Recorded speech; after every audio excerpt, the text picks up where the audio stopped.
when the floorboard creaks but there's nobody there. I know I shouldn't care but I still get scared. Or when the plumbing cools and it pops and cracks, I'm like ooh. Bienvenue pour cette deuxième édition pour la Bibliothèque interuniversitaire de la Sorbonne de notre participation à la Nuit des idées, qui est pilotée par la direction de la valorisation de Paris 1. C'est la deuxième fois qu'on y participe.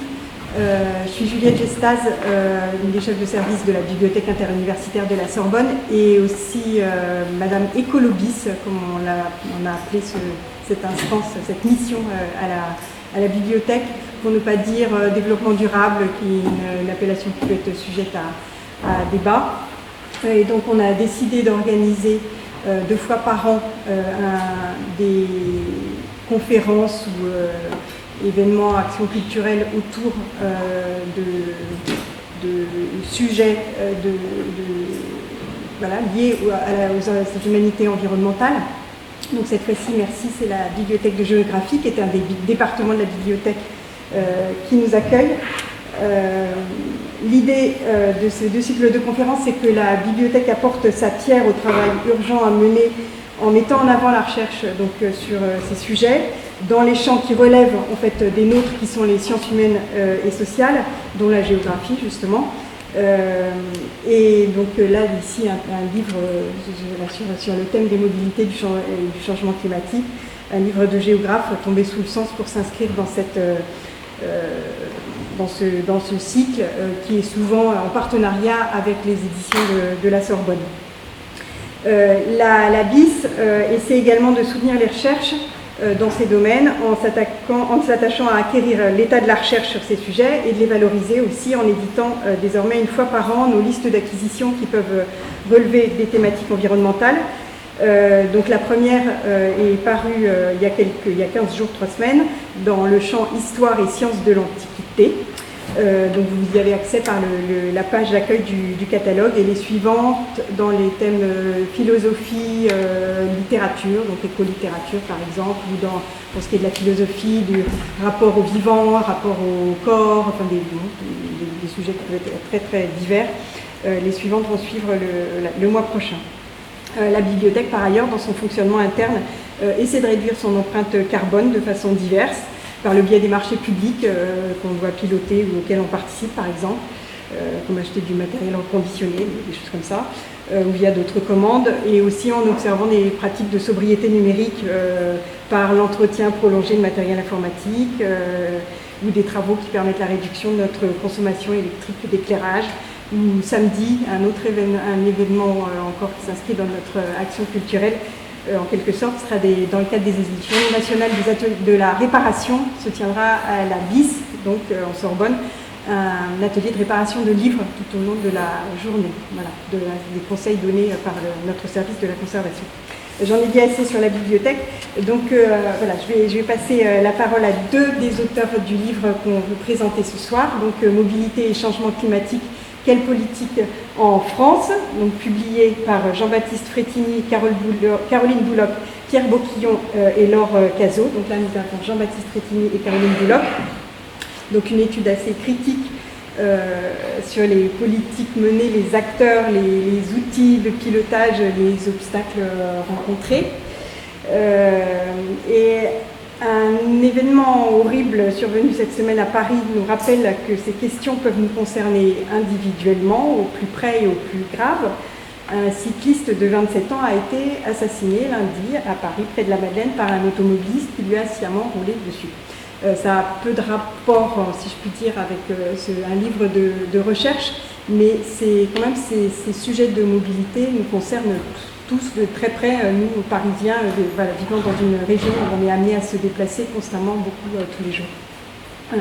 Donc, voilà. Caroline Bouloc, docteur en géographie sociale, géographe urbaniste, et aujourd'hui consultante sur les questions liées à l'habitat et au renouvellement urbain, et travaille actuellement au sein de la direction d'intervention pour l'amélioration de l'habitat au sein de Grand Paris Aménagement. Et Jean-Baptiste Frétini est maître de conférence en géographie à Cergy Paris Université et membre du laboratoire PLACE, qui signifie... C'est pas un acronyme. Bon, et chercheur associé à l'UMR Géographie Cité. Voilà. Je vous laisse la parole. Merci beaucoup d'être venu. Merci à vous. Merci à la BIS, merci à la bibliothèque de l'Institut de Géographie, aux éditions de la Sorbonne aussi pour cette conférence débat, et merci à vous toutes et à vous tous d'être présents, d'avoir bravé les intempéries qui donnent un petit fond sonore à nos échanges. Peut-être quelques mots rapides, comme ça a été suggéré, concernant la place peut-être de cette recherche dans nos parcours.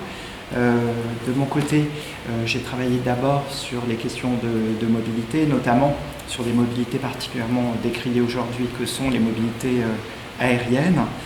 Et cette recherche a été l'occasion, comme pour beaucoup de chercheurs, je pense, d'engager une inflexion environnementale dans le questionnement de mes objets, et aussi de mettre davantage l'accent sur les politiques publiques, alors que j'étais davantage du côté des pratiques. Et il y a souvent cette sorte de dichotomie dans les approches entre celles et ceux qui travaillent, étudient les pratiques d'un côté, et celles et ceux qui étudient les politiques de l'autre. Et là, on a essayé un peu, vous le verrez, de tisser des ponts entre ces deux approches.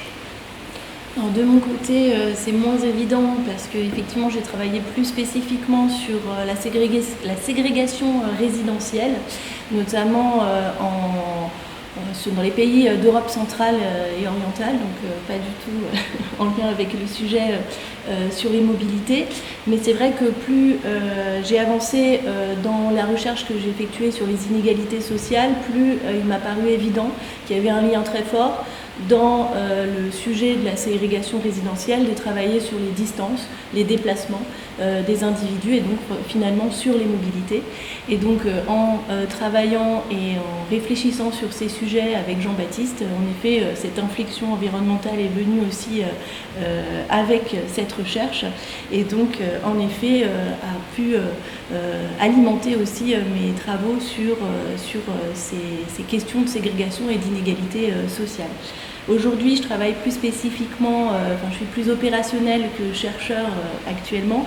Je travaille chez Grand Paris Aménagement. C'est vrai qu'aussi ce lien entre mobilité et logement, habitat, construction, aménagement sont fondamentaux dans le travail d'un aménageur. Effectivement, quand on travaille sur un nouveau quartier, l'importance du logement est là, mais il faut qu'il y ait ces liens avec les mobilités. On travaille aussi sur les mobilités justement plus décarbonées, en réfléchissant à comment permettre aux mobilités plus douces, plus différentes de l'automobilité, de s'intégrer en fait dans la ville et dans la fabrique urbaine d'aujourd'hui. Donc ça rapproche aussi mon travail actuel. Et puis on peut rajouter que donc, les deux autres collègues qui ont été impliqués dans cette recherche ne sont pas tous géographes. Donc il y a une cartographe, voilà, même si elle a une formation aussi en géographie, et puis un politiste, même s'il a eu aussi un background en géographie, mais qui a des approches de sciences politiques. Donc il y a une dimension aussi interdisciplinaire au travail. Cette recherche, elle s'inscrit aussi en continuité d'une autre recherche qui a été menée par des collègues, donc en particulier Peter Haddad, Tim Creswell, qui ont coordonné une équipe qui était financée par le Forum Vie Mobile, qui est un think tank de la SNCF, et qui aussi d'ailleurs a financé ensuite la recherche qu'on va vous présenter, et qui était une recherche assez ambitieuse en termes de couverture spatiale, disons, de leur investigation, puisqu'ils se sont penchés sur ces politiques de réduction de l'empreinte carbone des mobilités. On est vraiment sur ce côté amont, prévention, limitation, atténuation du changement climatique. On n'est pas dans la partie adaptation, qui est aussi un volet intéressant, mais qui n'est pas travaillé ici. Et donc ils ont abordé ces politiques par rapport à 14 pays, donc dans une logique comparative assez englobante, très intéressante, mais finalement sans peut-être mettre l'accent davantage sur une étude de cas ou une analyse territoriale à plus fine échelle. Et donc c'est ce qu'on a réalisé en travaillant sur la France qui n'avait pas étudié jusque-là. Alors la situation de la France est assez intéressante parce que c'est un pays dans lequel le secteur des transports et donc des mobilités joue un très grand rôle en fait dans l'émission de gaz à effet de serre. C'est le premier secteur émissif en France avec à peu près 31% des émissions qui sont produites par les déplacements de personnes ou de marchandises, ce qui est vraiment considérable, notamment par rapport aux autres pays. Quand on se penche finalement sur ces émissions au cours du temps, notamment ici depuis 1990, on constate qu'elles peinent à s'infléchir, hein, elles stagnent, pour le dire autrement, ou encore on observe une forme de plateau dans ces émissions. Et ça, c'est assez remarquable parce que les autres secteurs, eux, ont tendance à baisser, ce qui est souhaitable puisque en matière d'objectifs de réduction de l'empreinte carbone, on doit passer de 9 tonnes équivalent CO2 par habitant aujourd'hui à peu près 1,4 en 2050, donc divisé par 7. Donc forcément, si vous avez un tiers des émissions qui stagnent, c'est problématique. Voilà. Donc on s'est penché sur la question de cette réduction de l'empreinte carbone qu'on appelle parfois décarbonation, même si le terme n'est pas forcément très heureux. En se plaçant dans différents champs disciplinaires et interdisciplinaires, d'abord la géographie sociale et culturelle, et les études de mobilité qui, elles, sont de nature interdisciplinaire. De ce point de vue-là, on s'inscrit dans la continuité des collègues qui ont travaillé sur les 14 autres pays.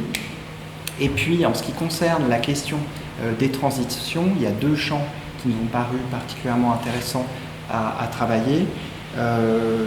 D'abord, le champ qui est dominant sur les théories de la transition ou de la perspective multiniveau, qui est un terme un peu barbare, mais qui a vraiment pignon sur rue en matière d'études des transitions.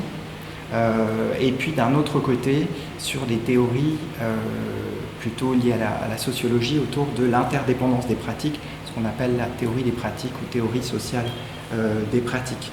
Et puis un dernier champ a trait plutôt à l'approche des politiques d'aménagement, des enjeux d'aménagement, et notamment du côté de la sociologie de l'action publique et de l'étude des instruments de l'action publique. Instruments comme outils, comme cadre à la fois de représentation et de savoir-faire, de méthodes mobilisées en matière d'action publique.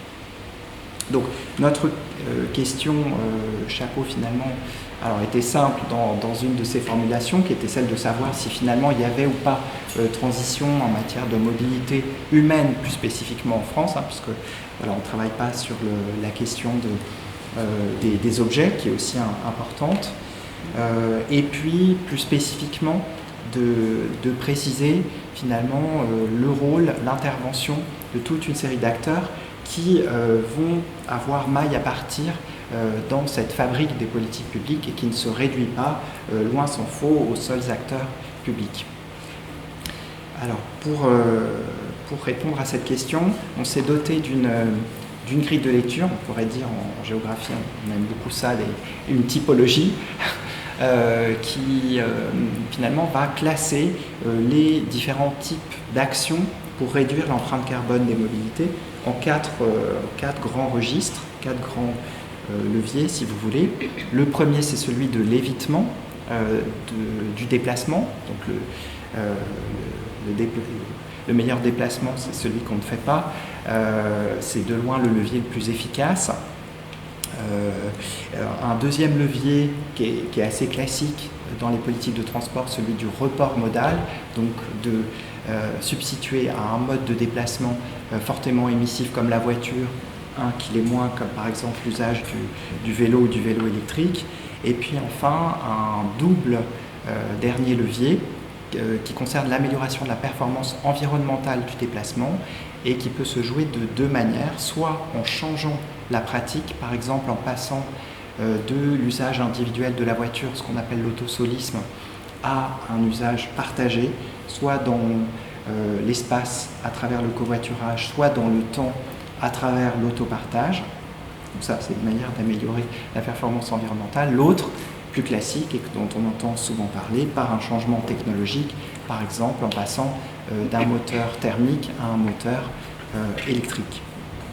Et puis on a sorti ce cadre de trois hypothèses. La première sur le fait que l'objectif de réduction de cette empreinte carbone des mobilités n'était que partiellement présent dans les politiques publiques, donc il y avait des angles morts en quelque sorte dans la prise en compte de cet objectif.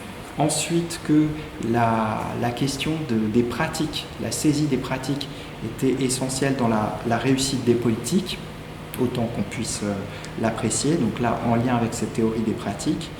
Et puis enfin, l'importance considérable des acteurs qui, a priori, sont davantage en marge des politiques publiques, à savoir la société civile, puisque, bien sûr, ce n'est pas l'acteur prépondérant dans la conduite des politiques publiques. Et puis on verra 6 parties, petite, ici on en fera un peu le plan classique en 3 parties, mais en voyant d'abord la méthodologie de la recherche, ensuite le cadrage des politiques et ce en quoi il apparaît problématique, puis la manière dont ces politiques ou ces actions sont mises en débat, ensuite la question de la mobilisation différenciée des différents leviers de décarbonation, les 4 leviers que je viens d'évoquer, et puis enfin les défis qui freinent finalement qui freinent les politiques dans une perspective de transition.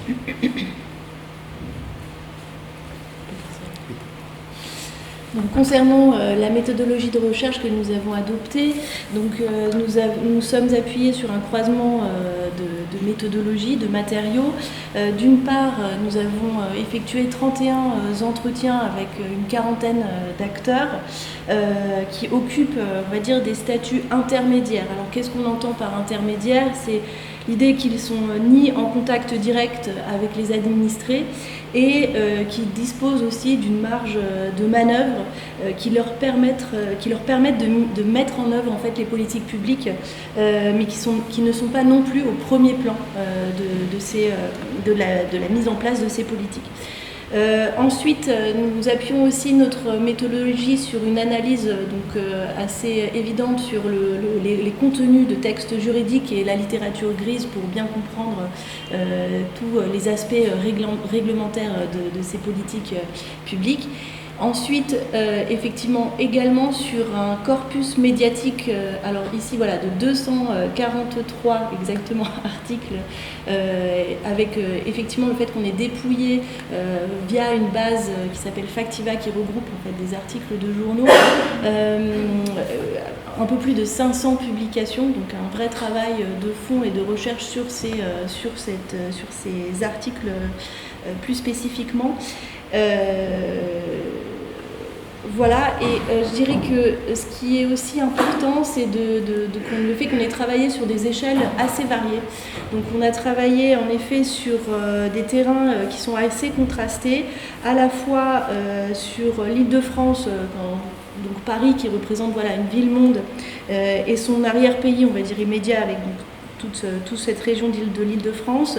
Ensuite, la métropole régionale, une métropole régionale est donc Grenoble, qui effectivement est connue aussi pour ses innovations sur les questions de mobilité. Et enfin, l'idée pour nous, c'était aussi de trouver des terrains d'études qui soient assez spécifiques dans le sens où, à la fois où on peut retrouver des faibles densités et également plutôt insulaires. Et donc, c'était pas forcément facile de trouver ces territoires. Donc, on s'est appuyé aussi sur notre travail qu'on a pu effectuer dans le cadre du dépouillement des articles de journaux, qui nous ont permis de trouver en effet des terrains qui avaient des innovations, des actions d'innovation assez intéressantes. Donc, effectivement, pour tout ce qui était plutôt faible densité, donc on s'est arrêté sur le territoire des Grands Causses, qui en effet remportait de nombreux appels à projets sur ces questions d'innovation et de mobilité, et en effet aussi sur l'île de la Réunion pour un territoire insulaire et outre-marin, notamment puisqu'ils ont développé, ils ont une possibilité de développement de transport en commun qui est assez favorable, car il y a une forte densité au sein des villes de l'île, du littoral, merci, je ne trouvais plus mon mot.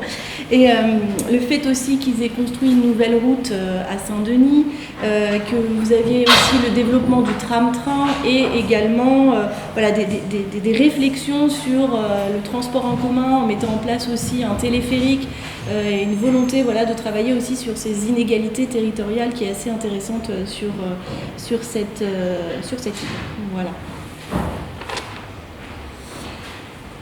Ensuite, donc sur le cadrage des politiques, et effectivement ce que expliquait en introduction Jean-Baptiste sur le fait que effectivement c'était assez défavorable, comme on a pu le voir, le fait aussi que la France se distingue au niveau de l'Union européenne avec des transports, avec une contribution aux émissions via le secteur des transports qui est quand même assez important, hein, je rappelle 30% par rapport à la moyenne européenne qui est de 23%. Avec cette stagnation. Donc c'était assez intéressant de voir qu'effectivement il y avait tout un travail du gouvernement sur une première stratégie nationale bas carbone, ce qu'on appelle la SNBC, qui a été adoptée en 2015 et qui avait mis en place en fait des budgets carbone pluriannuels qui étaient fixés par décret, qui sont toujours fixés par décret et qui diminuent au cours du temps afin d'atteindre un objectif de division par 4 des émissions par rapport à 1990. Donc ça, cette ambition, c'était celle qui avait été adoptée en 2015. Si on suit, et si vous regardez le schéma qui vous est présenté ici, on voit bien que, alors pour expliquer un petit peu, ce qui est en bleu, ce sont les émissions constatées, parce que je ne sais pas si vous voyez bien au fond de la salle.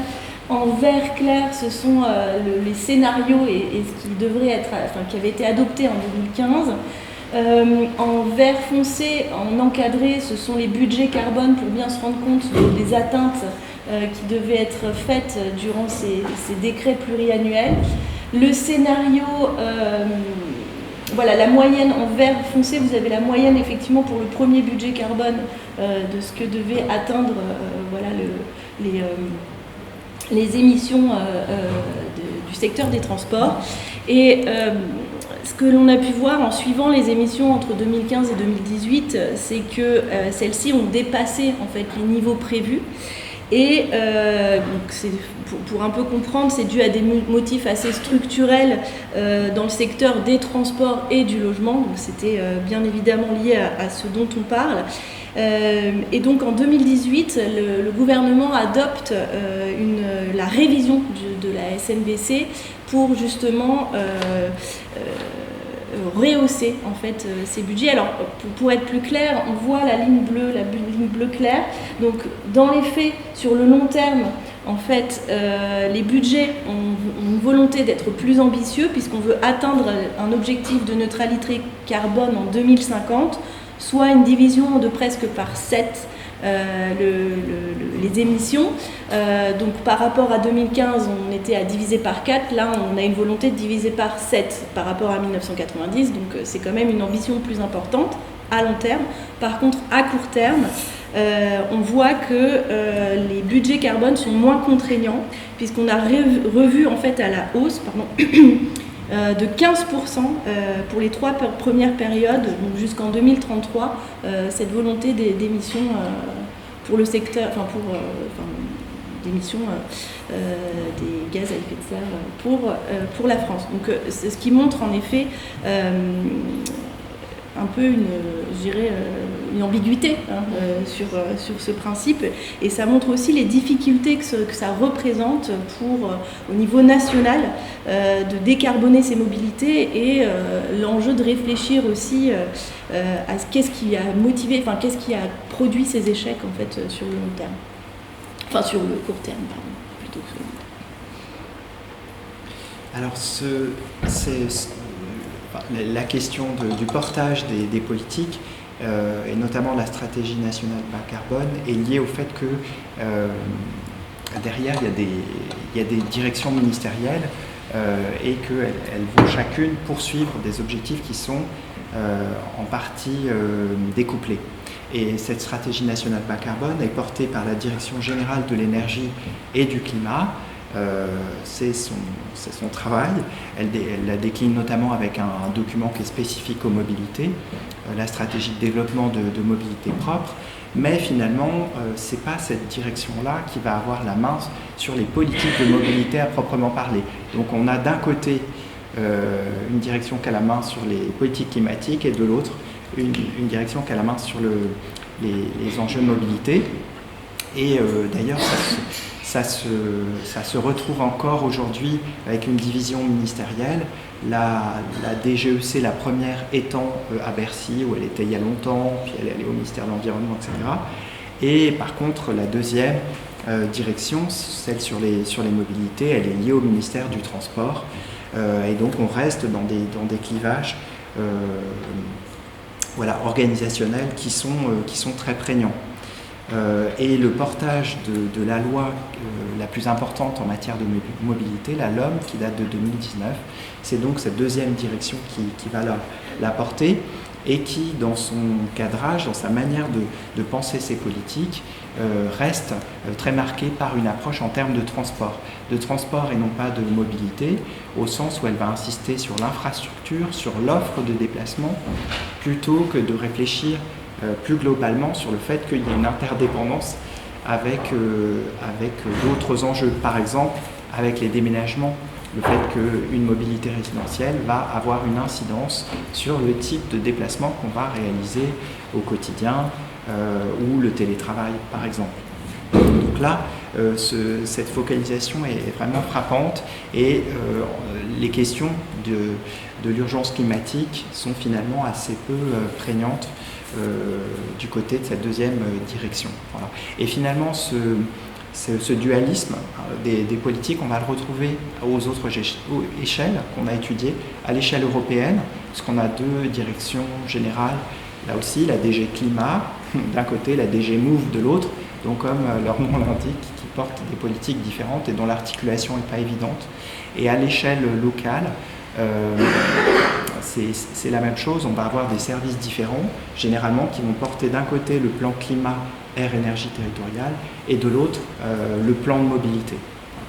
Donc on retrouve cette tension. Et puis vous voyez aussi la Direction générale de l'aviation civile est là, qui renvoie au traitement à part du transport aérien, qui fonctionne encore sur une autre planète.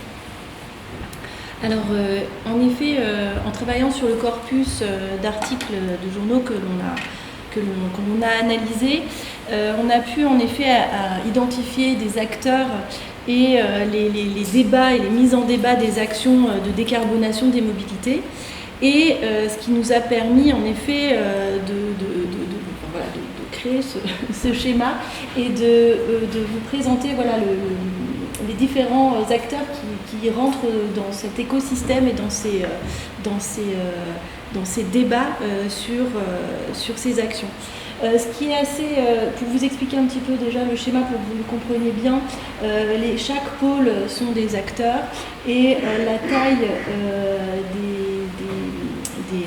des ronds, voilà, je vais y arriver, indique le nombre en fait de controverses qui sont portées par ces acteurs. Et les traits, les flèches indiquent les interpellations entre acteurs, et le nombre d'interpellations, plus le trait est gros, plus il y a d'interpellations, moins le trait est important, moins il y a d'interpellations. Donc ce qui a été intéressant pour nous, c'est ce que vous voyez en orange, les associations, et c'est le rôle en fait des associations et des ONG qui est assez spécifique dans ce questionnement d'action. et surtout auprès d'autres protagonistes. Il faut le savoir que dans ce qu'on a pu étudier, les ONG représentent 40% de l'ensemble des interpellations. Et souvent ils se mettent en coalition. Donc pour comprendre, effectivement, là quand on parle des ONG, des associations, c'est par exemple la Fondation Nicolas Hulot, France Nature Environnement, WWF ou Greenpeace, qui aussi se fédèrent autour par exemple du réseau Action Climat. Donc effectivement qui portent des sujets à plusieurs pour peser sur les autres acteurs, mais on retrouve aussi d'autres fédérations, d'autres associations, comme par exemple la Fédération des usagers de la bicyclette. On s'aperçoit aussi d'un rôle un petit peu particulier qui est celui des think tanks. Là, vous les voyez en orange foncé. Ils paraissent peut-être moins importants, mais ils ont un rôle quand même assez essentiel. Et ils interviennent assez régulièrement en appui aussi des débats, mais ils ont un positionnement qui n'est pas seulement national, mais plus international aussi. Donc ce qui est assez évident, vous le voyez, puisque le centre bleu ni foncé ni clair, et on s'aperçoit qu'il y a une forte interpellation de l'État. Mais ce qui n'est pas évident et ce qui nous a aussi interrogé avec Jean-Baptiste, c'est le fait que finalement les interlocuteurs et les acteurs interpellent peu le secteur privé, les entreprises de manière générale. Vous voyez, ils sont en violet foncé vers le bas, représentants d'intérêt professionnel, qui interpellent aussi certains acteurs, mais qui finalement sont peu ou moins interpellés par rapport à l'exécutif national qui lui est fortement interpellé. Ce qui est aussi quelque chose qui peut ne pas se retrouver à d'autres échelles, comme à l'échelle européenne par exemple. C'est assez intéressant. Voilà, je crois qu'il faut passer à la slide suivante. Alors là, ce qui est assez intéressant sur ce diagramme, c'est que ce diagramme vous présente en fait les registres de décarbonation que Jean-Baptiste a expliqué et présenté en introduction, et qui montre en effet que selon les acteurs, ils vont être promus de manière assez différente. Donc de manière globale, c'est tout de même l'amélioration technologique qui est fortement valorisée. Et principalement, et notamment par les entreprises privées. Par exemple, l'amélioration des pratiques ne va représenter que 5% des occurrences. Donc vous voyez que c'est quand même beaucoup moins important que le registre de l'amélioration technologique. À noter aussi qu'en deuxième position, vous avez le report modal qui aussi prend aussi un aspect important dans ces registres. Ensuite, si on prend par secteur, donc si on prend justement, comme je le disais, les entreprises privées, le secteur privé a plus tendance à interpeller sur les questions liées à l'amélioration technologique. Vous le voyez, c'est le rectangle vert qui est fortement représenté.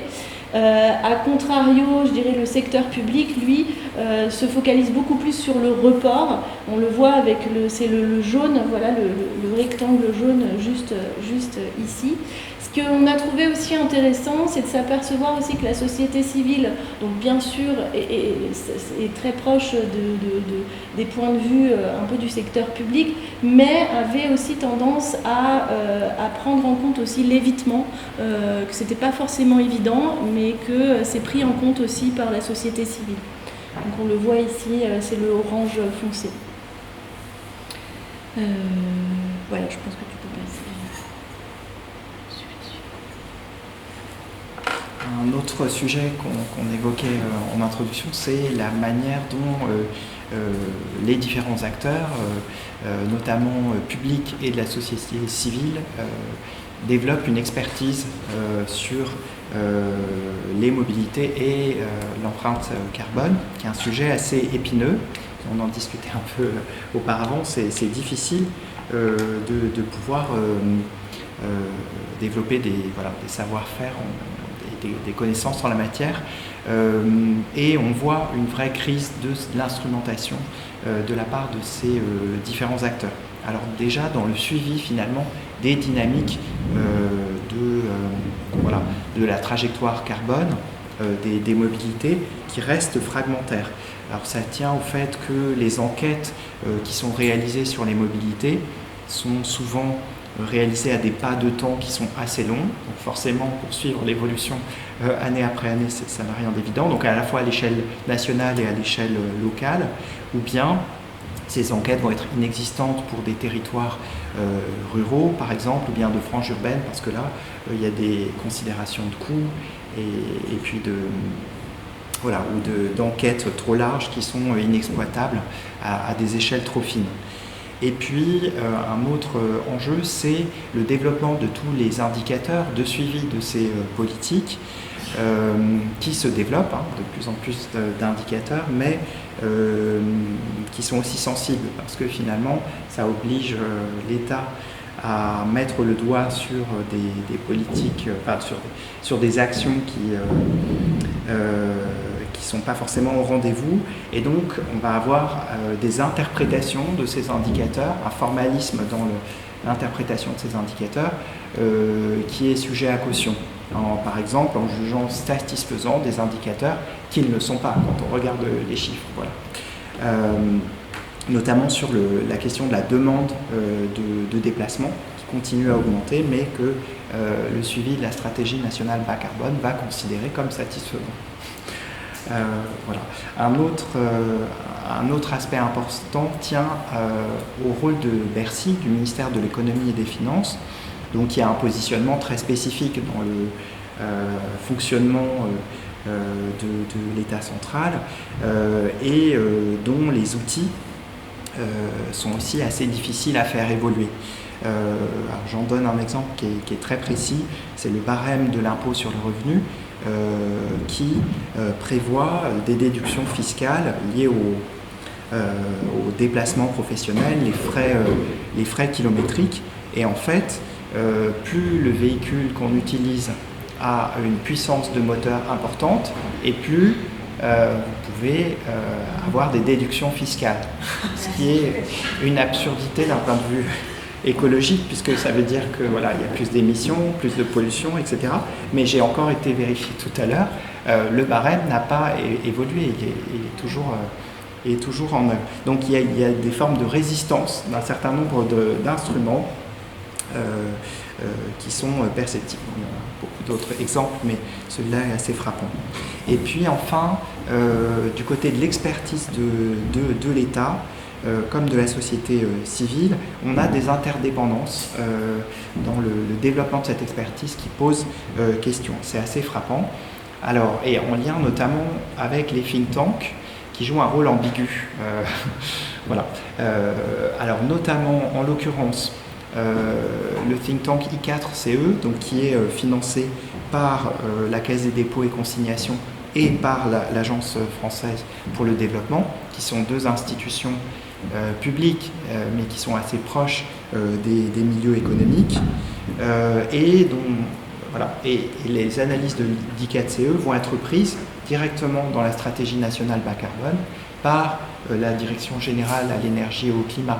Donc voilà, on voit bien qu'il n'y a pas de développement d'une expertise en propre sur un certain nombre de questions. On a aussi l'intervention de toute une série de think tanks sur les questions de mobilité qui ont des relations privilégiées avec notamment le ministère des Transports, par exemple TDIE, qui est un think tank qui a son siège au sein du même immeuble que la Fédération des transports publics, qui soutient beaucoup le think tank. Et donc, sans surprise, TDIE va insister sur l'importance de développer de nouvelles voies, de chemins de fer, tout ce qui est développement d'infrastructures, parce que voilà, ça permet de développer les transports publics. Et puis enfin, du côté des ONG et des associations, on a des relations importantes avec les entreprises, un certain nombre d'entreprises qui permettent de financer leurs études. C'est un jeu qui forcément est complexe. et donc qui leur permet d'accéder aussi à certaines données. Et on a aussi l'ADEME, l'Agence pour la transition écologique, qui va être aussi assez proche de ces grandes entreprises qu'elle contribue à financer par les programmes d'investissement d'avenir. Et l'ADEME elle-même contribue aussi à financer des études des ONG et des associations et à relire les rapports derrière. Voilà, donc il y a des formes de circulation qui posent question en matière d'autonomie des connaissances établies par ces différents acteurs.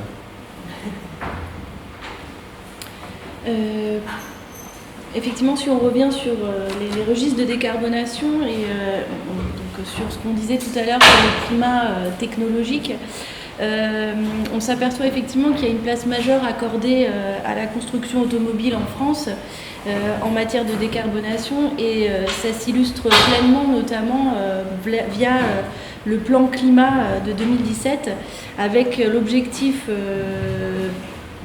de la fin par exemple de la vente des voitures à essence et diesel d'ici 2040. Donc on focalise en effet sur la voiture et la place de la voiture et aussi par la mise en place de primes à la transition qui sont spécifiquement dédiées à la voiture.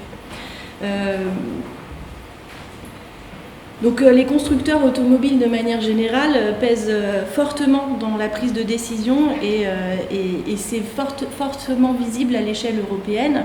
Mais je dirais qu'on a un exemple assez fort au niveau national avec les assises de la mobilité qui ont eu lieu en 2017. Alors pour rappel, ça avait lieu en amont de la loi LOM et ça regroupait une centaine d'experts qui ont travaillé autour de 60 ateliers au niveau local, des ateliers de concertation et ça a produit 1000 propositions et une production de même 1500 pages de réflexion, donc ça a été assez foisonnant et c'était en amont en effet des réflexions sur la loi LOM, donc il y avait une vraie prise je dirais des acteurs de la mobilité à ces assises et de participation des acteurs. Et on s'aperçoit en effet que là vous avez le grand camembert qui présente effectivement que 59% des acteurs hors de la sphère publique relevaient en fait de l'automobilité. Donc une place très importante des représentants du secteur de l'automobile, même au niveau national et dans le débat de l'amélioration technologique pour le travail sur les mobilités. Alors ça s'avère défavorable, je dirais, ce prisme, cette primeur, on va dire, de l'automobilité s'avère assez défavorable dans la saisie globale des enjeux de décarbonation et ça a en effet des effets assez pervers puisque même si on pense technologie alternative, on pense souvent à des modèles de véhicules intermédiaires, donc moins polluants, plus petits, et un peu ce qui est lié à la low-tech. On s'aperçoit que ça ne fonctionne pas toujours, pour le moment ces petits véhicules ne prennent pas. Je dirais que c'est un peu le constat qu'on a pu avoir. Et là, vous avez justement une photo d'un petit véhicule qui a pu être inventé. C'est Wello, si je me souviens bien. Et qui est une start-up de l'île de la Réunion et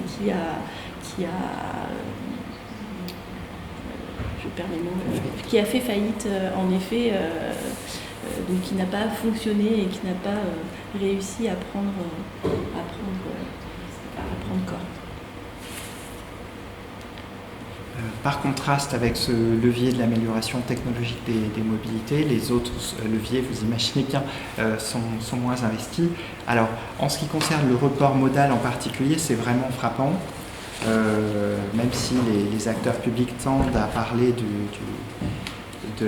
transport collectif, notamment les collectivités locales, en matière de financement, de politique volontariste par rapport au transport collectif. Finalement, on retrouve un décalage. Il y a beaucoup moins beaucoup moins de moyens qui sont consacrés à ça, avec peut-être quand même néanmoins la nuance du Grand Paris Express en Île-de-France, mais on le voit par exemple sur les RER métropolitains, donc en région où là aussi finalement la question des financements se pose, et puis plus généralement le modèle de financement des transports collectifs est à bout de souffle, et il y a une forme de relativisation dans les discours de la place du transport collectif, en indiquant justement le fait qu'on a du mal à le financer. Du côté des mobilités actives, il y a des politiques d'appui au vélo qui ont été spectaculaires parce qu'elles tranchent sur les années précédentes où au contraire le vélo était réduit à la portion congrue. Et donc là, il y a cette accession lente mais avérée au rang de mode de déplacement légitime. Voilà, ça n'empêche pas des accidents et des formes de tensions importantes. Qui sont liées aussi à la réticence dans certains territoires à partager l'espace de la voirie. Et c'est vrai notamment en périphérie urbaine ou dans les territoires ruraux, notamment sur les départementales, où les conseils départementaux sont assez frileux à l'idée de prévoir des pistes cyclables, par exemple. Et du côté de... Voilà, ou par exemple, ce que tu évoquais sur les véhicules intermédiaires, alors là, low-tech, l'idée qu'en milieu rural, on puisse avoir des vélos carénés à plusieurs est difficile parce qu'elle se heurte à des questions d'homologation de ces véhicules et que là, il y a une forte réticence nationale à expérimenter ce genre de choses. Voilà. Et la question est particulièrement épineuse dans les territoires ruraux où justement la question de la sécurité des cyclistes ou des véhicules intermédiaires se pose avec beaucoup d'acuité sur des routes où les voitures circulent à grande vitesse. Du côté de la marche, là c'est un peu l'équivalent du vélo mais 20 ans, 30 ans auparavant, la marche figure maintenant explicitement dans les plans nationaux, voire parfois locaux, mais finalement elle figure dans les titres, mais finalement dans les actions qui sont mises en œuvre, on la voit beaucoup moins et finalement elle reste privée d'une forme de légitimité, quand bien même elle est massivement pratiquée, en lien aussi avec le fait que les aménagements qu'elle requiert sont peu spectaculaires. Et donc pour les politiques, inaugurer des trottoirs élargis, ça n'a pas le même effet qu'inaugurer une grosse infrastructure. Et puis, enfin, on a ce registre de l'évitement des mobilités donc carbonées qui vraiment constitue le registre le moins investi et de loin, avec une forme d'inquiétude à travers cette notion d'évitement, on aille vers des formes de décroissance. Et donc voilà, ça c'est quelque chose qui est très peu investi. Et pourtant, ça occasionne des paradoxes assez importants. Par exemple, pour la ville de Paris, qui est assez attentive aux enjeux de mobilité, qui est la première destination touristique mondiale, qui a réalisé une cartographie de son empreinte carbone et qui identifie le fait que le transport aérien est le premier poste en matière d'émissions carbone du territoire. Mais finalement, pour le moment en tout cas, on n'a pas de politique associée à ça. Ça reste un angle mort des politiques parisiennes. Voilà, donc on a en fait une inversion complète des registres de décarbonation par rapport à leur efficacité. Puisque, comme je vous l'avais dit, l'évitement, certes, c'est un registre assez radical, mais c'est celui qui est le plus efficace en matière de réduction du carbone. Un autre défi pour les politiques de décarbonation, c'est l'écart en fait qu'on peut constater l'écart à la norme qui ne sont pas prises en compte par les politiques publiques. Alors le fait par exemple tout simplement de la difficulté de mise en œuvre aussi de certaines politiques ou la mise en place de financement. On le voit notamment, alors là on vous a mis l'exemple pour les entreprises, le fait qu'il y a la non-réalisation de plans de mobilité employeur, c'est-à-dire que voilà une obligation de mettre en place ce plan et finalement qui n'est pas forcément mis en place.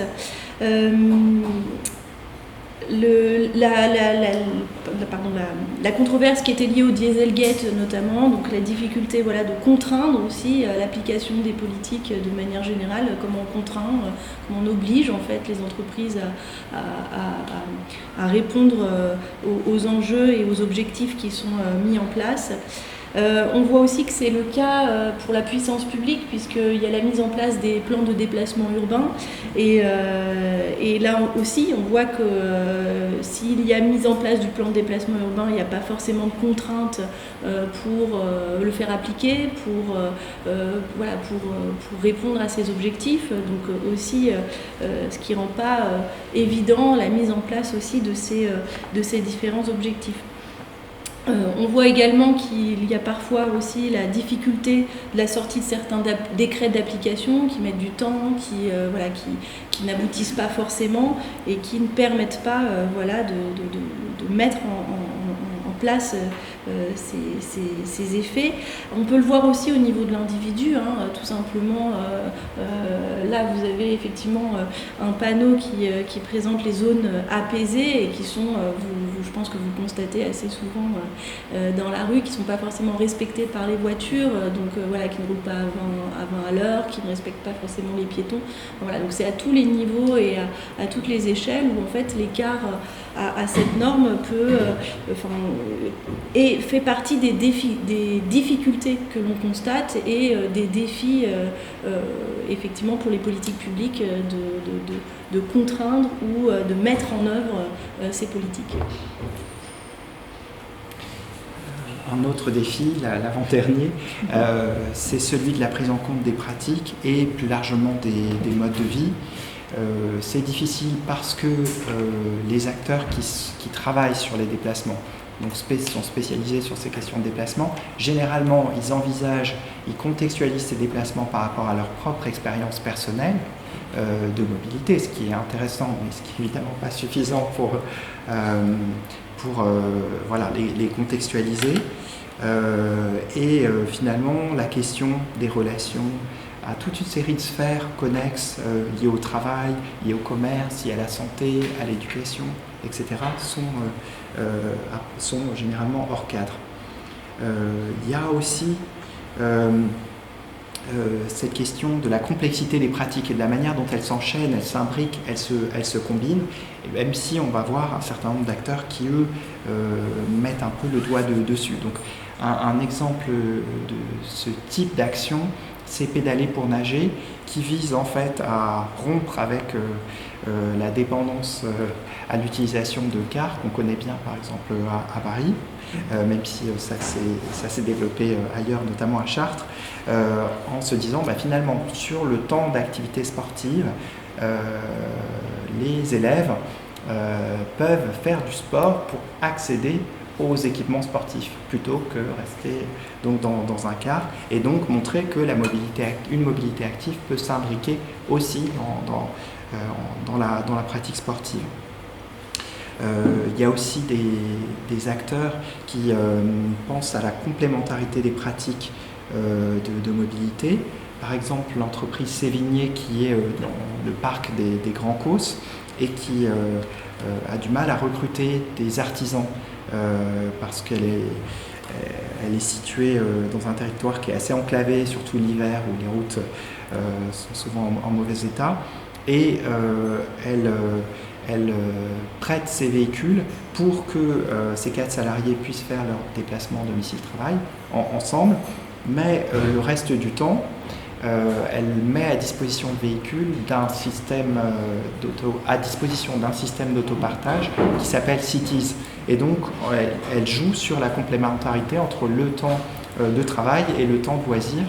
Et ça, c'est particulièrement important parce que les voitures, notamment les voitures électriques, ont une grosse empreinte carbone liée à leur production, notamment à la production des batteries. Et donc, plus on utilise intensément le véhicule, et mieux c'est finalement. Ça permet de réduire le parc et donc l'empreinte carbone globale.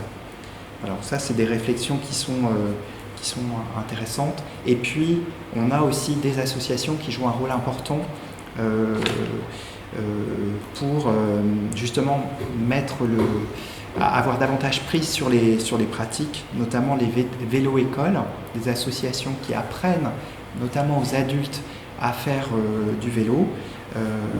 Par exemple, à Grenoble, dans des quartiers d'habitat social, à destination notamment de femmes issues de l'immigration qui n'ont pas été socialisées au vélo précédemment et qui soit sont grandes débutantes ou doivent avoir une forme de remise en selle et qui, par là même, vont pouvoir accompagner leurs enfants, faire des sorties dominicales, ça va faciliter un certain nombre de courses, etc. Et là, il y a des choses qui s'enclenchent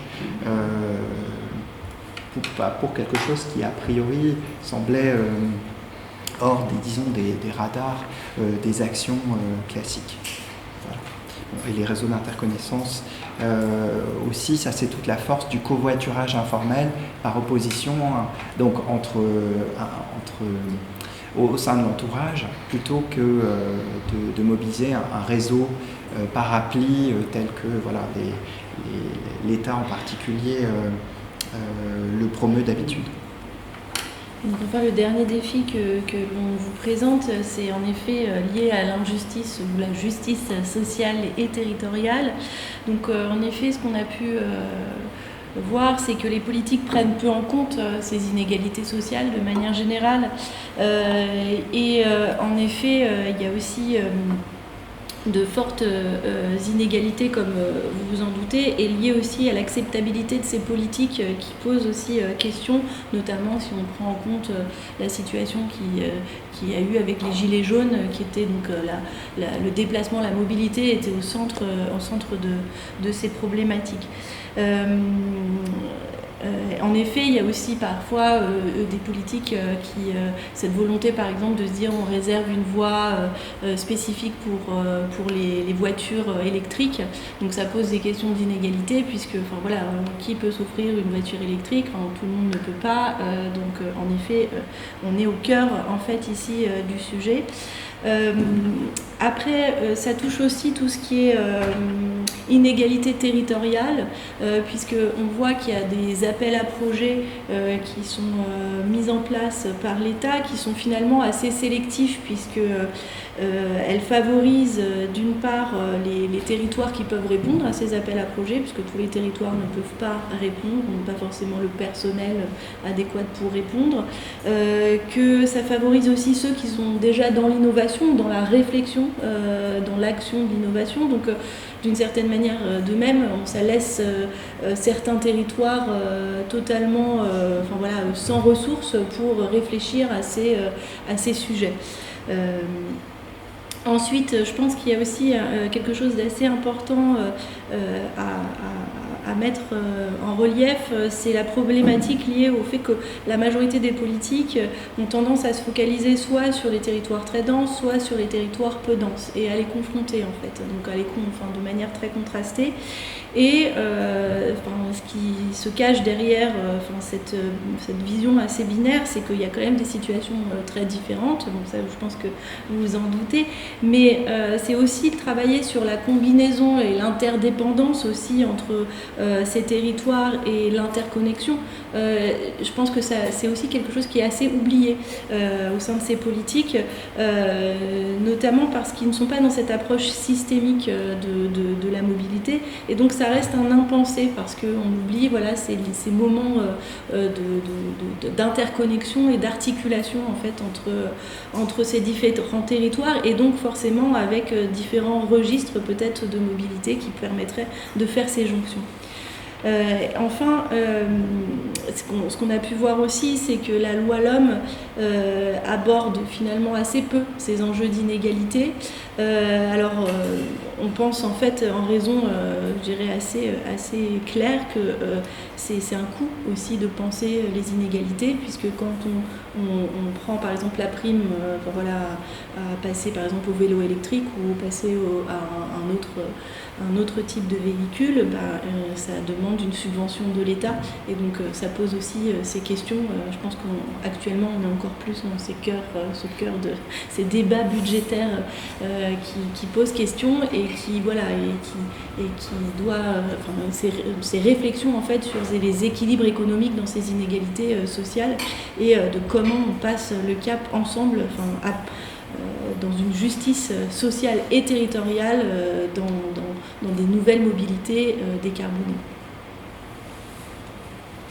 Alors, on arrive à la conclusion. Donc par rapport à la question chapeau de savoir si on était ou pas dans une dynamique de transition en matière de mobilité, disons par rapport à la temporalité d'urgence climatique, on n'y est pas. Il y a beaucoup d'éléments qui vont dans ce sens-là.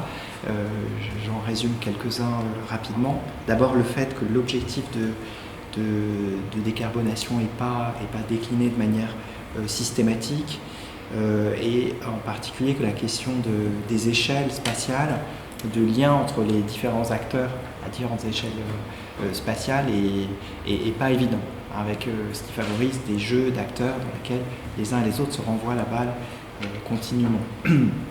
Un autre élément important qu'on a souligné, c'est cette question d'une forme de hiérarchie inversée des registres de décarbonation par rapport à l'efficacité qui est la leur si on souhaite réduire notre empreinte carbone. Il y a aussi la question qui est un peu en filigrane d'un point de vue plus culturel, des cultures mobiles et des représentations, des imaginaires qui sont associés et qui peinent à évoluer. Et justement, en lien avec ça, et quand même pour finir sur une note un peu plus positive, il nous a semblé que toute une série d'acteurs de la société civile, notamment à l'échelle locale, par l'inventivité des actions qu'ils développaient, étaient quand même susceptibles d'infléchir ces représentations, d'infléchir les pratiques, et que là, on avait probablement, en termes de politique publique, un enjeu à chercher à les renforcer et alors de donner les moyens finalement de changer d'échelle et de braquer aussi en matière de mobilité décarbonée. Merci à vous.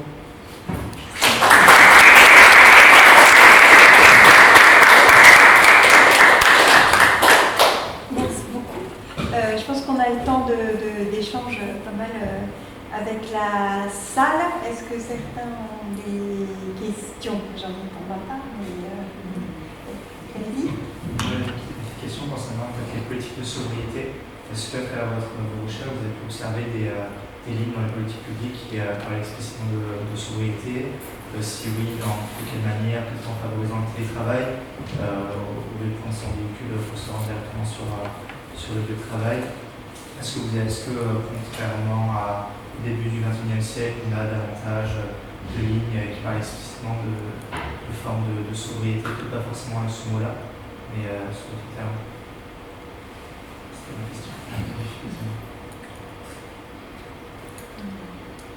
Alors, oui, sur la sobriété en général, c'est un terme un peu tabou qui renvoie à cette question de l'évitement des mobilités et donc de la décroissance. Et donc, je ne dirais pas que c'est woke, mais en tout cas, dans les représentations d'un certain nombre d'acteurs, c'est quelque chose qui n'est pas forcément vu très positivement, en lien, je pense, avec des préoccupations très politiques, on va dire. Après, alors effectivement, la question du télétravail a posé la question de la réduction d'un certain nombre de déplacements.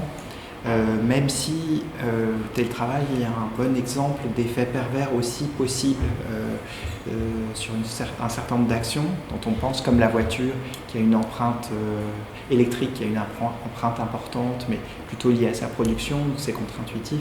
Et pour le télétravail, les études dont on dispose suggèrent que dans toute une série de situations, en fait, il y a des effets rebonds au sens où on va certes rester chez soi, mais par compensation, chercher pour interagir avec autrui en face à face ou pour bouger, faire d'autres déplacements, plutôt de loisirs, de courses ou autres.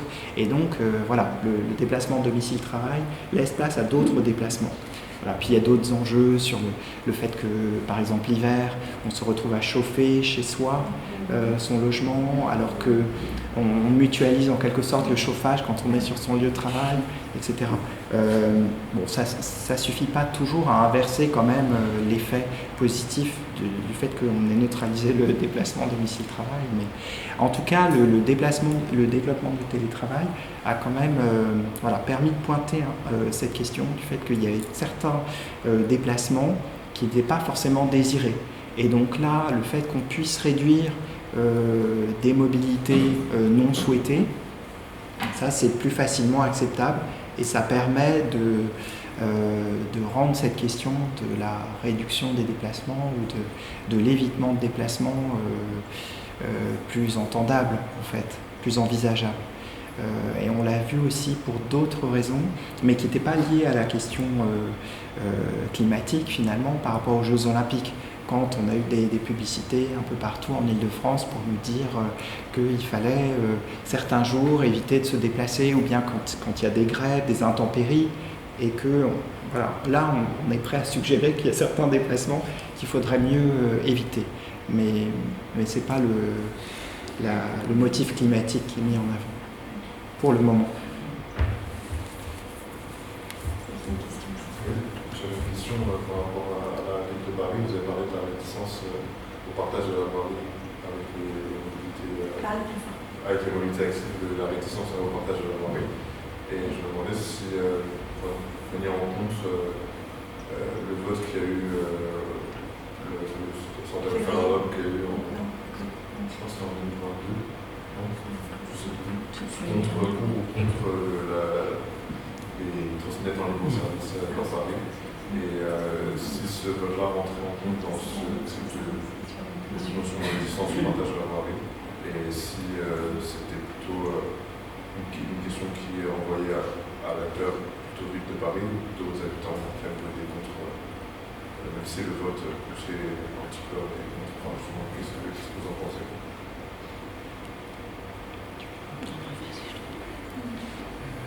Alors sur l'affaire des trottinettes à Paris, oui, alors c'est très intéressant parce que ça illustre bien aussi d'abord le fait qu'un certain nombre d'acteurs, donc les acteurs qui disposaient de ces flottes de trottinettes, comme d'ailleurs ceux qui avaient des vélos en libre service, n'ont pas demandé à la mairie de Paris si, en termes de régulation, le fait de les mettre un peu partout sur les trottoirs ou sur la chaussée était un problème. En fait, le pari, c'était de se dire il faut les déployer le plus vite possible pour pouvoir prendre place, et parce que sinon on va avoir un concurrent qui va occuper l'espace. Et donc, c'est une forme de lutte des places, en quelque sorte. Et donc là, on voit bien le jeu d'acteurs, ici d'entreprises, mais qui cherchent à contourner les règles. Et c'est vrai que dans le cas de Paris, c'est pas le cas de beaucoup d'autres villes. Il y a une régulation a posteriori, mais qui prend du temps.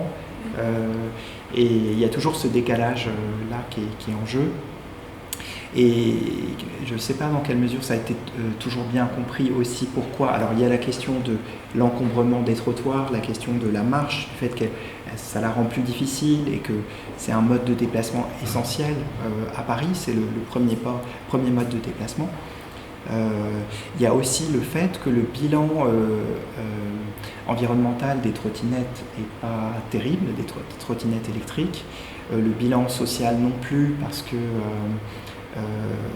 les personnes qui travaillent pour réachalander les trottinettes, etc., sont assez mal payées. Elles circulent d'ailleurs dans des véhicules. L'adjoint de la mairie de Paris s'en plaignait quand on l'a interrogé, qui étaient des diesels bien polluants, etc. Voilà. Et puis, d'un point de vue sanitaire, on n'a pas trop évoqué cette question de croisement avec l'objectif sanitaire, mais ce n'est pas une mobilité active à proprement parler. Voilà. Mais c'est quand même une action assez inédite que celle de la ville de Paris par rapport à d'autres municipalités. Après, à Paris, sur la question du partage de la voirie, oui, on a affaire à un territoire quand même où la question est posée. On a une politique très volontariste en la matière par rapport à d'autres territoires. Et c'est vrai que ça pose, ça, on l'a un peu évoqué avec cette question de la dichotomie territoire peu dense et dense des politiques, qui est assez caricaturale, mais derrière, il y a quand même une forme de dualité des politiques entre les centres urbains qui sont des vitrines, qui sont ce qui est le plus photographié, visible, médiatisé, où on voit des inflexions assez fortes, même si elles ne sont probablement pas suffisamment, mais en faveur des mobilités actives notamment. Et puis les autres territoires, des franges urbaines et les territoires ruraux, où là, on n'est pas du tout sur la même organisation ou régulation des mobilités. Et donc là, il y a un effet, je ne dirais pas de décor, mais d'éclipse de ces autres territoires, et ça peut être assez trompeur parce que ça donne l'impression qu'on met en place des politiques un peu partout, alors que c'est pas le cas. Et là-bas, d'une certaine manière, le partage de la voirie est beaucoup plus difficile. Et ça contribue beaucoup à la fracture sociale, on dirait. Enfin, je lisais récemment Ceux qui restent de Benoît Coquart, qui parle justement des régions rurales assez abandonnées, dans les plus grandes difficultés économiques, où effectivement les gens peu diplômés ne sortent pas de la région. Et effectivement, il y a peu de travail dans la région, ils doivent faire des déplacements pour ça, ils doivent faire des déplacements pour les courses, parce qu'il n'y a plus d'économie locale, de commerce locaux. Les écoles sont déplacées aussi, parce que les services publics, etc. Enfin, toute activité en fait, demande un déplacement qui en gros exige la voiture, parce que c'est déjà des kilométrages qui requiert finalement, en tout cas, un mode de déplacement maximal, quoi. Mais assez vite, quand on sort du centre-ville, du centre-ville ou de la ville-centre, on va dire, que ce soit autant Paris est spécifique, mais si vous prenez des métropoles un peu plus petites, très vite la marche n'est plus possible. C'est-à-dire que si vous cherchez à accéder à un quartier qui est un petit peu plus excentré du centre-ville, parfois il n'y a même pas de trottoir en fait, pour traverser, il n'y a pas de passage piéton en fait. Donc ce qui rejoint ce que vous dites. Oui, ça n'a même pas été pensé effectivement, de toute façon pour les piétons. Et d'ailleurs, les plans climat à l'échelle locale posent vraiment question, parce qu'on a décidé de décliner l'objectif de réduction de l'empreinte carbone nationale à la française. Donc on va décliner, chaque territoire doit respecter le même objectif, suivre le même objectif. Mais est-ce que ça va de soi que les territoires les plus ruraux, où effectivement les distances sont plus importantes, où il y a un éloignement croissant des services publics, doivent accomplir le même effort que les territoires les plus urbains? Et ça n'a pas été discuté. C'est une forme d'impensé. Et ça, vous liez ça à ce que vous décriviez au début, donc à ces dissociations entre les acteurs nationaux eux-mêmes, le ministère des Transports d'un côté et la direction, la DGEEC de l'autre. D'autres questions?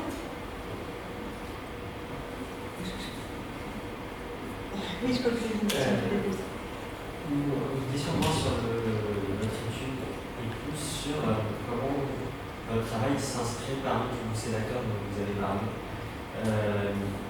Est-ce que vous parvenez à faire connaître vos résultats? Parce que j'imagine que vous n'êtes pas dans les conditions que des think tanks en tant que chercheurs. Et est-ce que peut-être il y a un lien sur les parler du forum de que va faire de ce travail?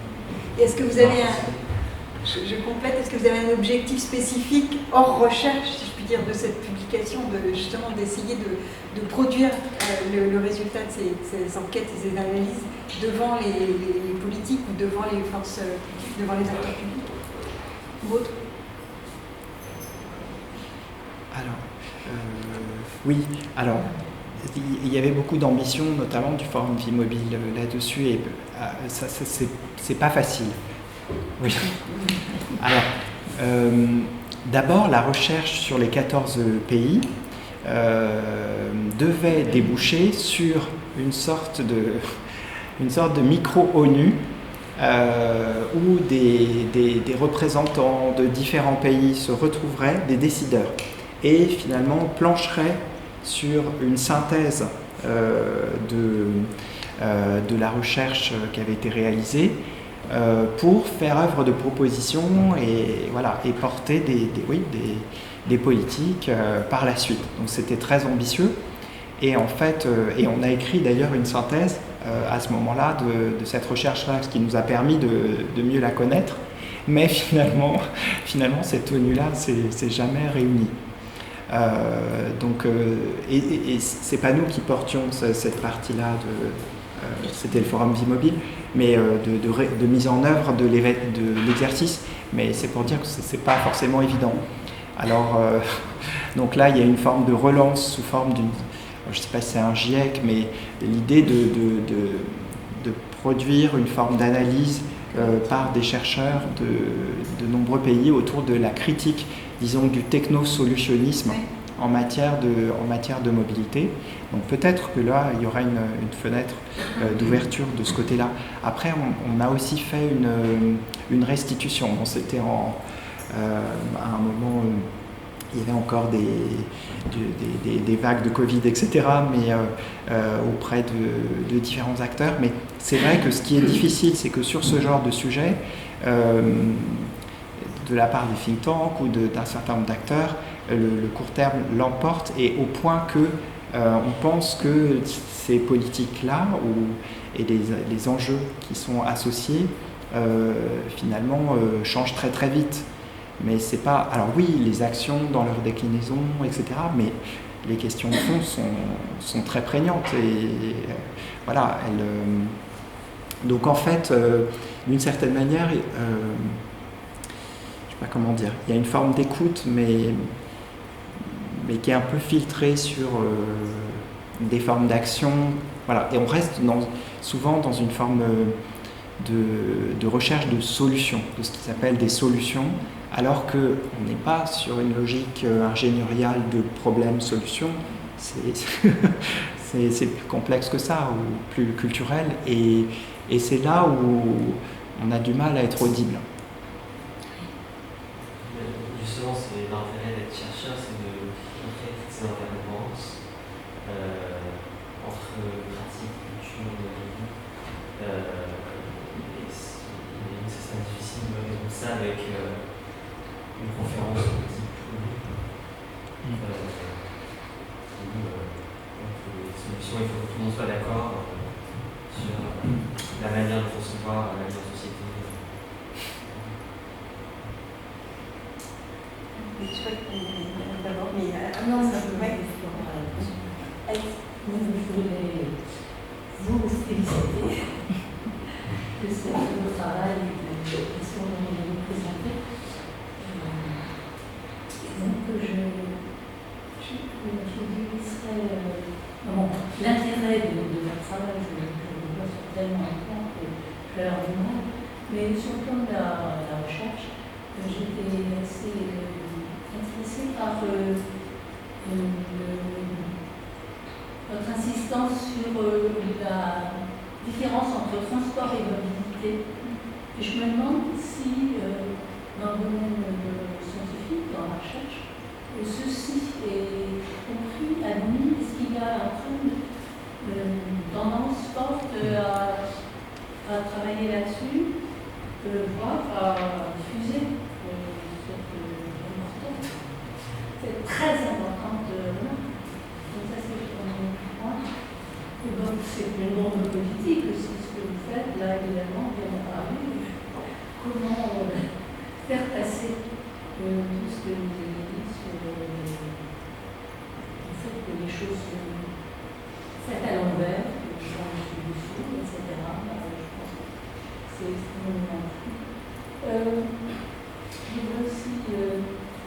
J'ai aussi été très intéressée par la façon dont vous insistez sur les sur la question des différents comportements et sur le fait que c'est en général complètement non intuitif d'utiliser tel ou tel mode, ou d'avoir telle ou telle pratique.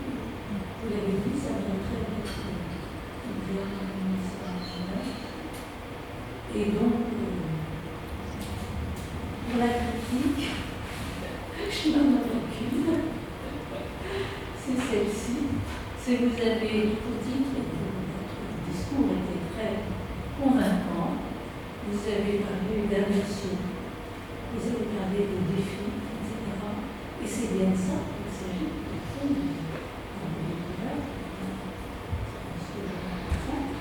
Je vous fais une critique d'ordre éditorial.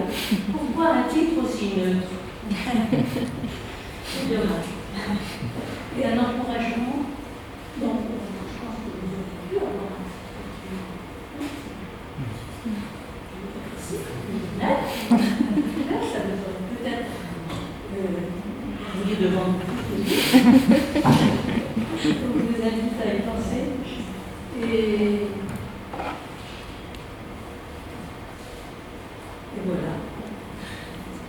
Merci. Merci.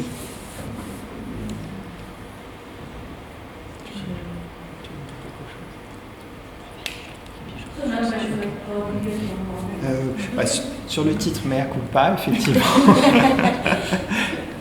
c'est vrai.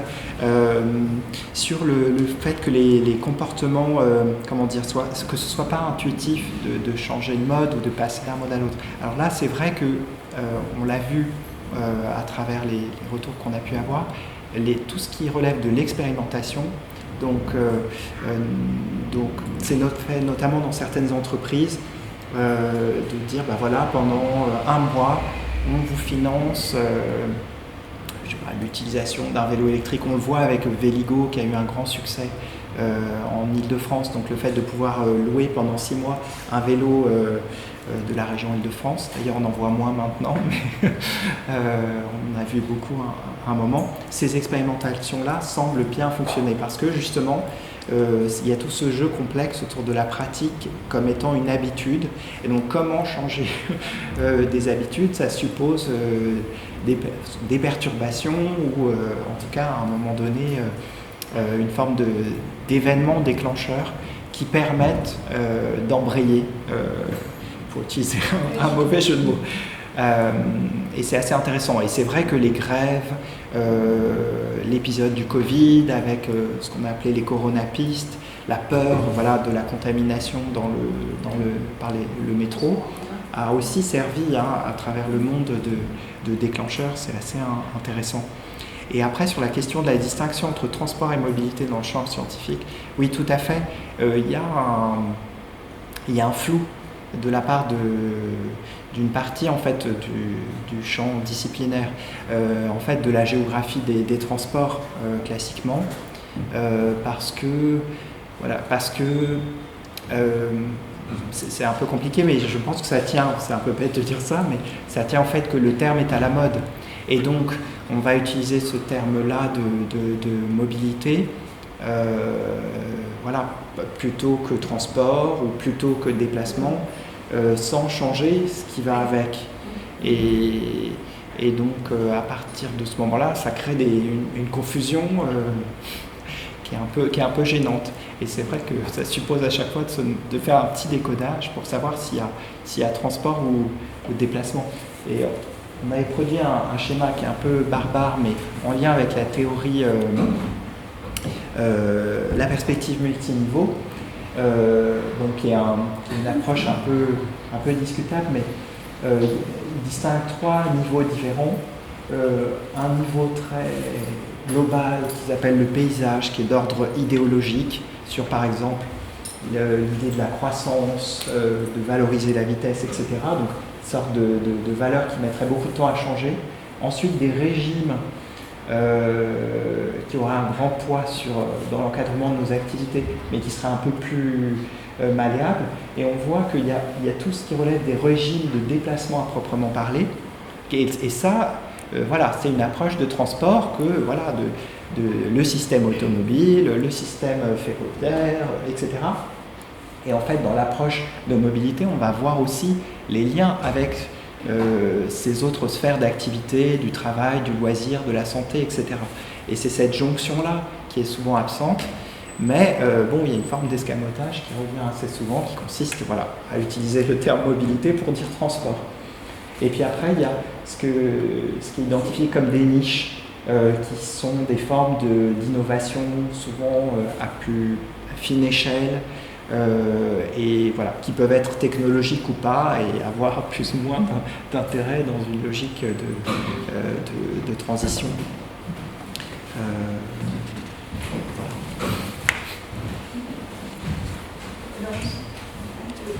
J'avais une demande de précision, une question. La demande de précision, c'était sur les 31%, oui, si on se souvient, sur les causés par les transports et les émissions globales. Vous incluez les objets et les humains. Il y a les deux. Oui. Quelle est la part des humains Une question. Elle est quand même majoritaire, c'est peut-être les 2/3 dans les...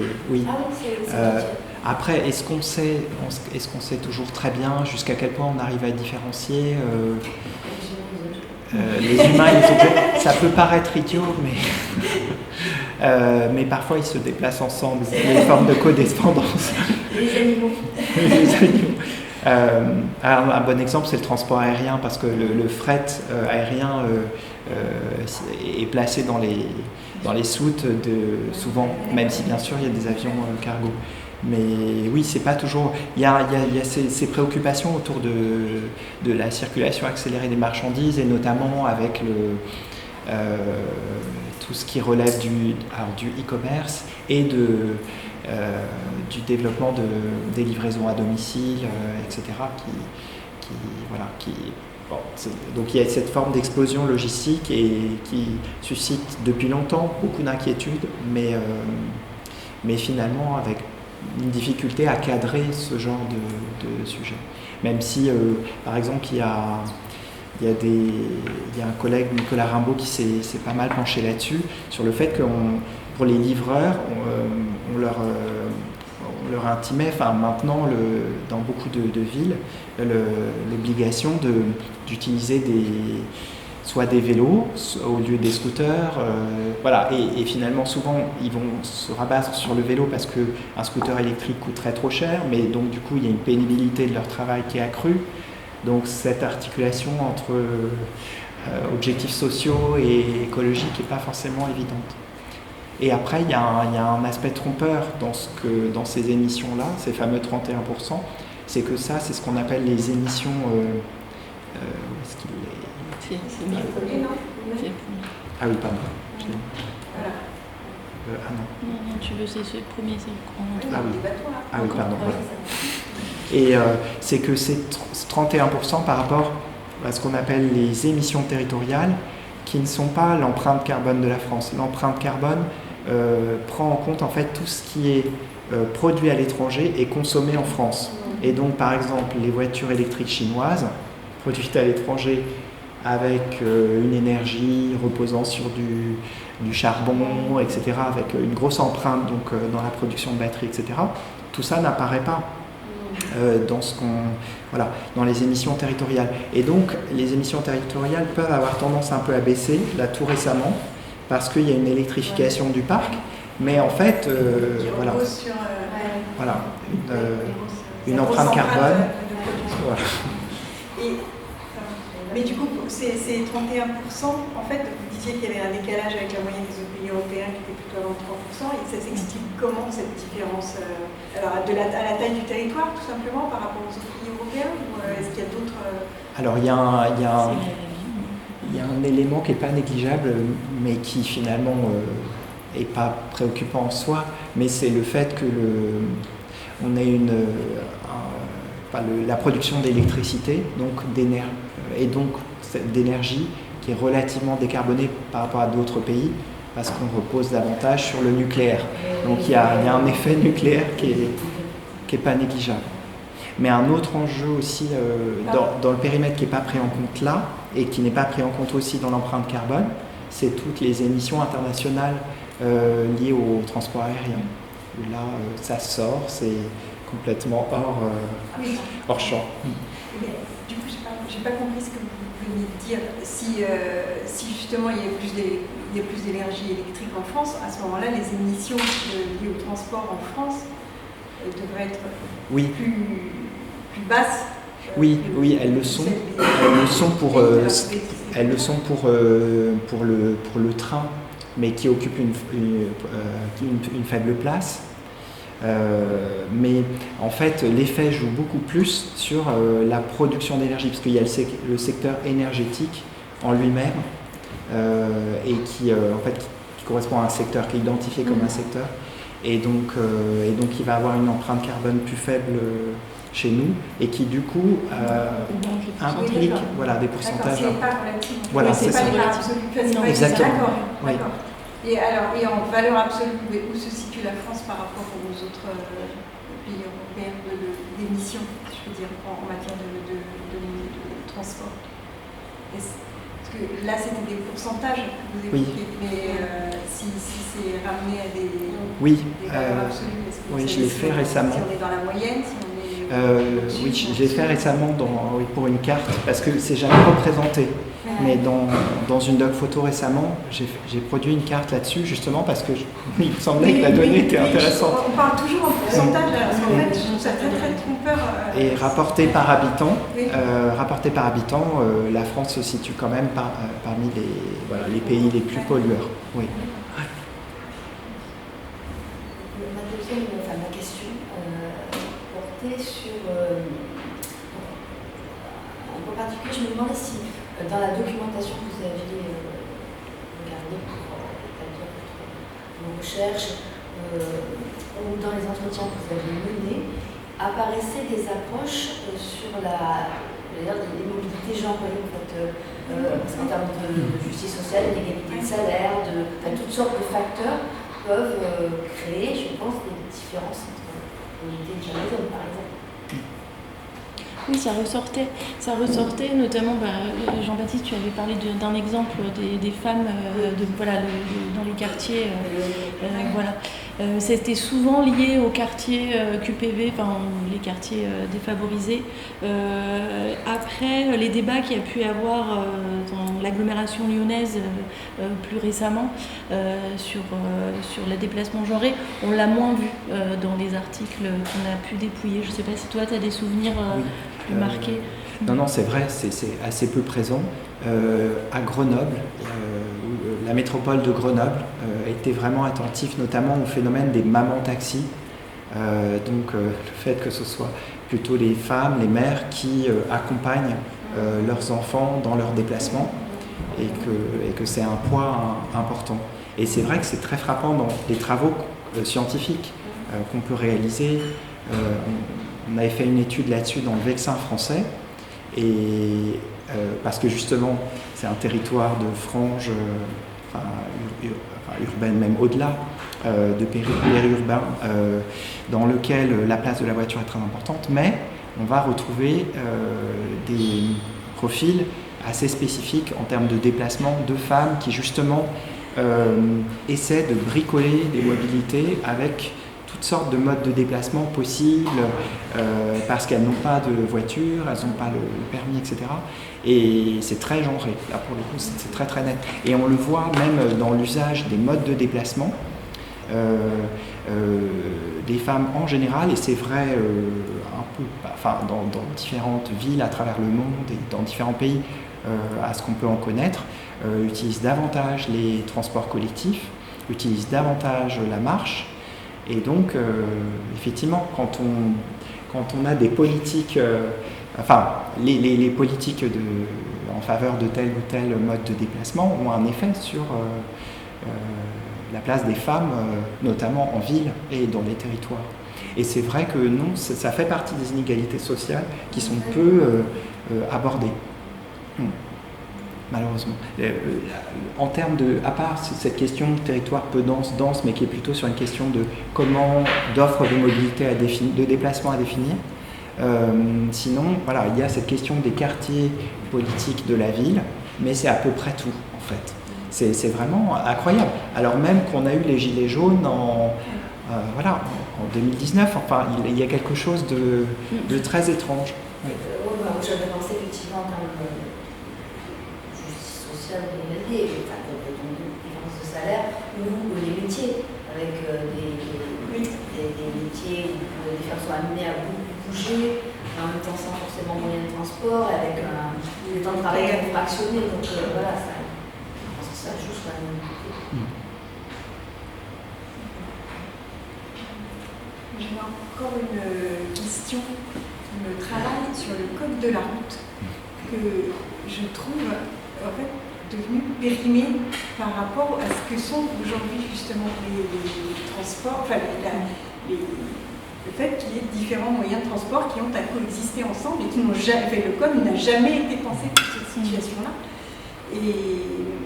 Et je trouve que pour une part, c'est responsable justement de ces tensions très très fortes qu'il y a entre piétons, vélo, voiture, piéton, enfin bref, voilà. Et est-ce que vous savez si il y a des réflexions menées autour du code de la route? Alors, c'est intéressant ce que vous dites parce que je pense que le code de la route en tant que tel, il existe pour les voitures. Mais il n'existe pas pour les autres modes. Oui. Je pense qu'on avait eu un entretien où il y avait cette volonté, mais assez d'un acteur en particulier, de constituer un code de la marche, si je me souviens bien. Un code de la rue. De la rue, oui. Et en effet, c'était un des aspects qui soulevait justement que pour avoir cette place aussi du piéton qui soit plus prégnante. Mais oui. En fait, c'est une arlésienne, cette question du code de la rue ou de revisiter le code de la route de la part et c'est très bien, de la part de toute une série d'acteurs. Et d'ailleurs, il y avait des juristes de l'Université de Rouen qui nous avaient contactés à un moment parce que ses collègues souhaitaient porter ce type de réforme. Et en fait, ça freine sur le plan politique. Il y a une forme d'attachement, je ne sais pas, sur le code de la route. Et donc, il y a des collectivités qui définissent leur propre code de la rue. Mais ce n'est pas la même chose, c'est plutôt une sorte de charte. Et donc là, on joue sur les mots, parce que s'il s'agit de... Voilà, et donc la mairie de Paris a un code de la rue, mais ça n'a pas bouleversé les interactions au quotidien. Et donc, ce qu'il faudrait, c'est vraiment de le revisiter, peut-être effectivement changer le nom de ce code. Et donc là, c'était la coordinatrice interministérielle marche et vélo qui nous en parlait. Voilà. Et en fait, elle nous disait ça, elle y croyait beaucoup. Mais c'est vrai qu'elle nous avait dit aussi, vous savez, moi je suis énarque, j'ai choisi ce poste-là parce que j'y tiens, j'en suis très, j'y tiens beaucoup, mais pour ma carrière, personne ne comprend pourquoi tu veux partir en pré-retraite, qu'est-ce que tu fais là, et voilà, et donc c'est pas vu comme un sujet sérieux. Et ça, c'est vraiment quelque chose de frappant. Et c'est, sur la marche, c'est aussi ce qu'on nous avait dit au ministère des Transports, que la marche, c'est pas sérieux, c'est pas structurant, c'est pas vu comme tel par les politiques, et donc c'est trop léger, voilà, je sais pas comment le dire. Donc là, c'est vraiment la force des imaginaires qui est sous-jacente.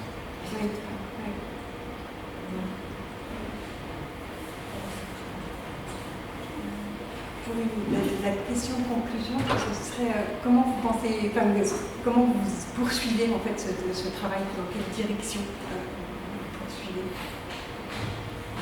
C'est un travail de recherche. Alors, c'est un travail de recherche sur un sujet entièrement complètement politique. Comment on poursuit la recherche là-dessus?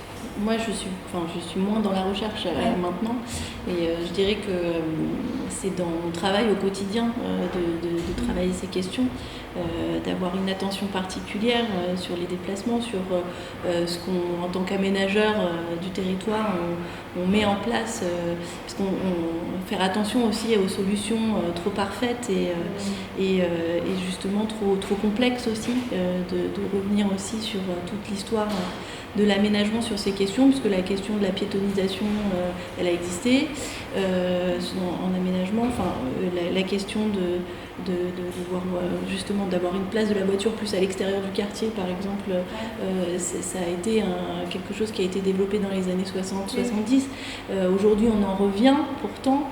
En tant qu'aménageur, on se pose la question pourquoi on en revient, et pour quelles ont été les erreurs, pour ne pas refaire les mêmes erreurs aujourd'hui, parce qu'on a cette volonté aussi de sobriété, on a cette volonté de décarboner et de faire des quartiers apaisés, mais sans retomber dans les problématiques qu'on a pu avoir auparavant.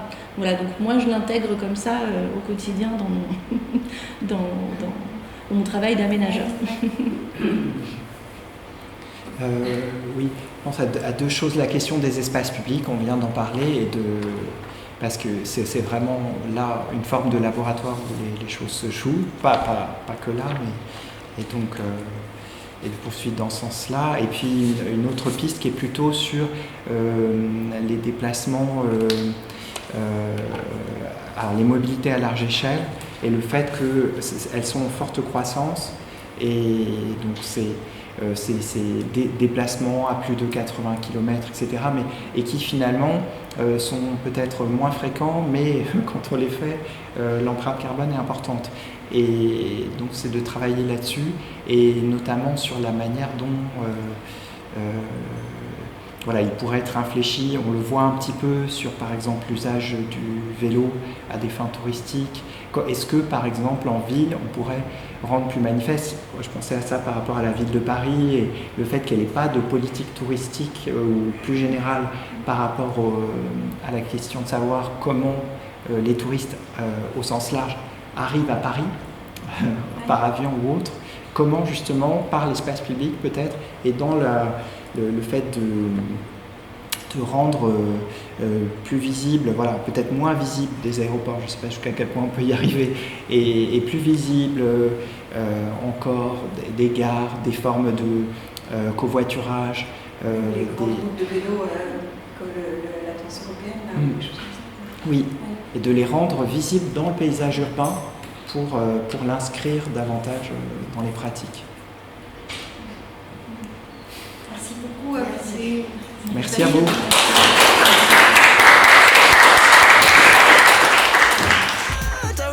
Cause I know it seems silly, but I've really got the willies. Shake hands with a clammy limp grip. Old cold blancmange is like sick. Scrape my finger on the edge of a page. Kiss lips with the lady of old age.